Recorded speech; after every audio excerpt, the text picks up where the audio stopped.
With Congress back in session, some of your congressmen and senators were involved in heated exchanges this week. Max Roth joins us with a look. Max, how did these exchanges come about? What were they over? Well, you know, the Utah delegation, they're all Republicans. They're in the opposition, and they are asking questions of people who they either disagree with or maybe don't like. Senator Mike Lee was one of several senators going after the president's pick to head the Civil Rights Division of the Justice Department. And Representative KRISTEN today grilled the Director of National Intelligence. He says the CIA and the National Security Agency were spying on Americans. She disagreed. Allows the National Counterterrorism Center to bring together domestic and international intelligence and to therefore help to analyze and produce a comprehensive picture for policymakers. Okay, I have to tell you, Director, I just disagree with you.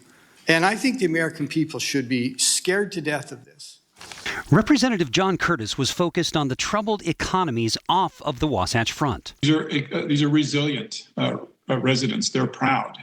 They don't like to hear that they don't need to worry because we're going to teach them to code. Curtis was asking how so-called opportunity zones might help rural areas. Here's the expert's answer. They're critical in rural areas because the most attractive portion, the most attractive benefit of opportunity zones goes to folks who are investing in operating businesses. Representative BURGESS OWENS spoke against the No Ban Act. That's a bill meant to keep presidents from banning a category of people from entering the country, largely a response to former President Trump's so-called Muslim ban.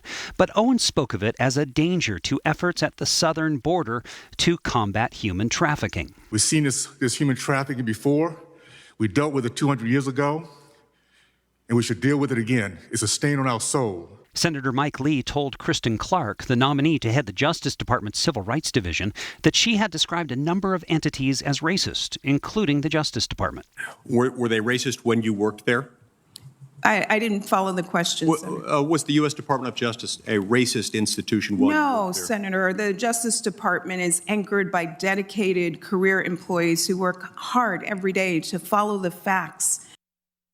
Representative Blake Moore and Senator Mitt Romney were not speaking in committees in recent days, but they have both unveiled legislation aimed at Western issues, from reforestation in the case of Moore to wildfire response in Romney's case.